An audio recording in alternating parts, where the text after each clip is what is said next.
கட்டுரை இது. இக்கட்டுரையை எழுதியவர் ராமகிருஷ்ணன் அவர்கள். சென்னையில மகா பெரியவா மேல பக்தி உள்ள குடும்பம் ஒண்ணு இருந்தது. அந்த ஆத்து பெண்ணுக்கு கல்யாணமாச்சு. ஆத்துக்காரரோட வெளியூருக்கு போனவ 6 மாசத்துல திரும்பி வந்தா. வயத்துல குழந்தையை சுமந்துண்டு.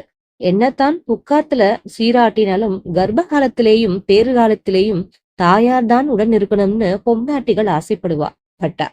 அப்படித்தான் அந்த பெண்ணும் வந்திருந்தா.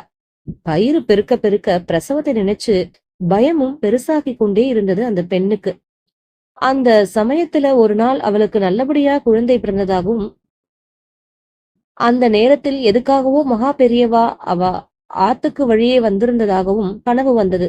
அவளுக்கு தன்னோட குழந்தையை மகா பெரியவா கிட்ட காட்டுறதுக்காக அவ தூக்கிண்டு போறதாகவும், 3 மாசம் முடிஞ்சதும் ஒரு சாயங்கால வேளையில அங்கே கூட்டிண்டு வான்னு சொல்லிட்டு அவர் குழந்தையை பார்க்காமல் போயிடுறதாகவும்